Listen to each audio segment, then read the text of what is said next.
A indústria brasileira teve início de maneira muito modesta no começo do século XIX, quando foram instaladas indústrias siderúrgicas em Minas Gerais e em São Paulo. No final do mesmo século, outras fábricas surgiram no Sudeste, ligadas à produção de baixo valor agregado, como tecidos, velas, alimentos, produtos metalúrgicos e químicos. No início do século XX, houve um movimento sindical expressivo, combativo, o anarco-sindical, que promoveu grandes greves operárias no Rio de Janeiro e em São Paulo. O anarcossindicalismo, ou sindicalismo anarquista, chegou ao Brasil através dos imigrantes italianos.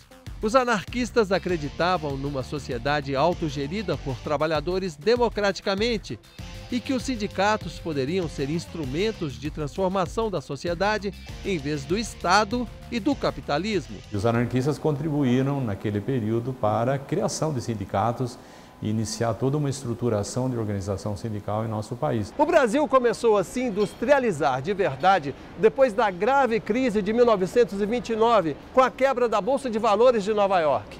Na época, a economia brasileira era baseada em produtos agrícolas, principalmente o café. E a crise mundial de 29 nos pegou despreparados. O preço do café despencou e ficamos no prejuízo com milhares de desempregados.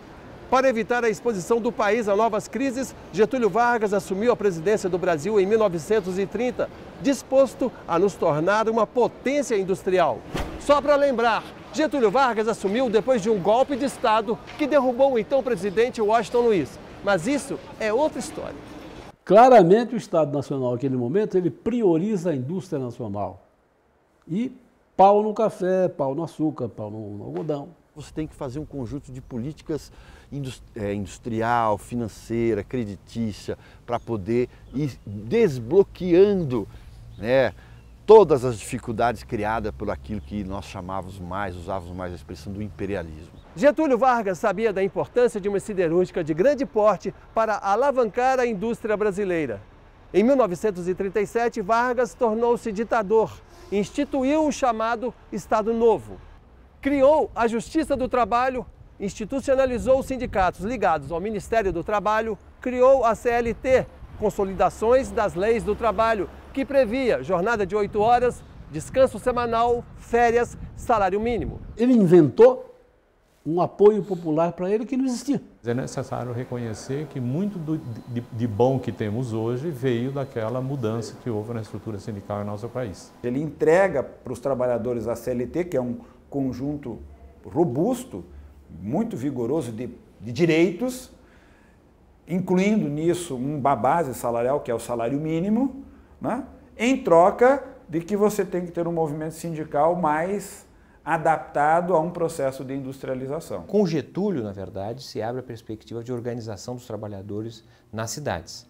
E vamos lembrar que, na verdade, Getúlio teve que construir um projeto urbano industrial, mas havia uma oposição muito grande à expansão industrial, à luta pela industrialização, que vinha justamente dos cafeicultores, né, dos proprietários rurais, que eram contra a industrialização, contra os direitos dos trabalhistas. Em 1939, estoura a Segunda Guerra Mundial, o que tornou mais urgente a necessidade de se industrializar o país.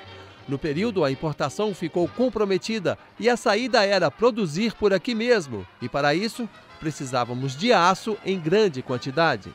O Vargas meio que jogava com os alemães e com os americanos para se alinhar durante a Segunda Guerra Mundial. Para construir a Companhia Siderúrgica Nacional, a CSN, em Volta Redonda, Rio de Janeiro, a primeira siderúrgica moderna e grande do país, o ditador Getúlio Vargas negociou com os dois lados da guerra. Os aliados, liderados pela Inglaterra e Estados Unidos, e os países do eixo, liderados por Adolf Hitler. Ele rifou entre o eixo e os aliados pagaram mais, para sorte nossa.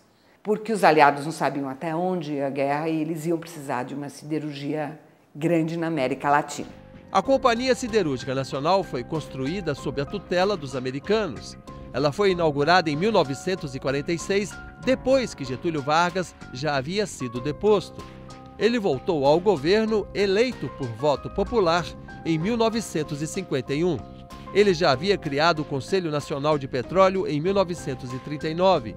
Em 1953, assinou a lei que criou a Petrobras. O grande pulo, a grande elevação de um parque industrial brasileiro ocorreu mesmo depois da Segunda Guerra Mundial, quando muitas indústrias vieram para cá, depois vieram as indústrias automotivas, junto com as indústrias automotivas vieram as indústrias de autopeças, indústrias químicas, entendeu? Acabou, de uma certa maneira, construindo-se um parque industrial extremamente expressivo. Claro que com isso veio o movimento sindical conjunto. No segundo governo Vargas, começa a criação das chamadas indústrias de base, que são o alicerce, digamos assim, da industrialização que vem depois, durante todos os anos 50. Voltavam Vargas muito mais experientes e declaradamente nacionalista e que tinha um propósito na cabeça, né? Retomar a soberania econômica do país e avançar a industrialização. A industrialização ganha um sentido de construção da nação, de superação da pobreza, de redução da desigualdade, de modernização, de urbanização, da entrada do Brasil na modernidade.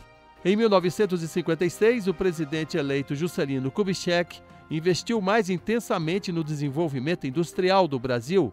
Ele assumiu o país com o ousado plano de metas, que previa o crescimento de 50 anos em apenas 5. Desenhou uma política industrial na base do que o Vargas tinha deixado feito. Com o JK, a escolha foi a de abertura econômica, né, através de incentivos para a entrada dessas indústrias. Então, ao invés de importar esses bens ou de atrair capitais para construir essas empresas aqui, né, trouxemos essas indústrias montadas para fabricar aqui essas mercadorias que acabaram sendo o símbolo da modernidade, né, que são os automóveis. Ele pega um momento em que as grandes empresas do mundo precisavam abrir filiais no mercado internacional. Então ele vem tudo na mão dele. Junto com diversas fábricas, principalmente as grandes montadoras de automóveis e de caminhões do ABC Paulista, os sindicatos tornavam-se cada vez mais importantes. O emprego industrial cresce profundamente.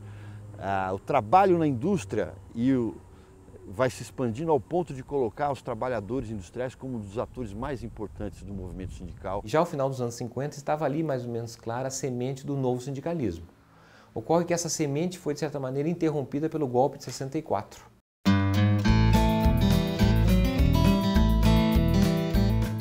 Você sabia? A Carta de Lavoro foi aprovada pelo Partido Fascista do ditador Benito Mussolini em 1927 na Itália? Nela estavam as orientações sobre o corporativismo entre forças produtoras controladas pelo Estado. No século passado, a Carta de Lavoro influenciou, além de Getúlio Vargas, os governos de Portugal, Turquia e França. Eles disseram, olha, o senhor também fez um pronunciamento que nós acompanhamos aqui. Então o senhor não serve como testemunho, o senhor vai ser indiciado também.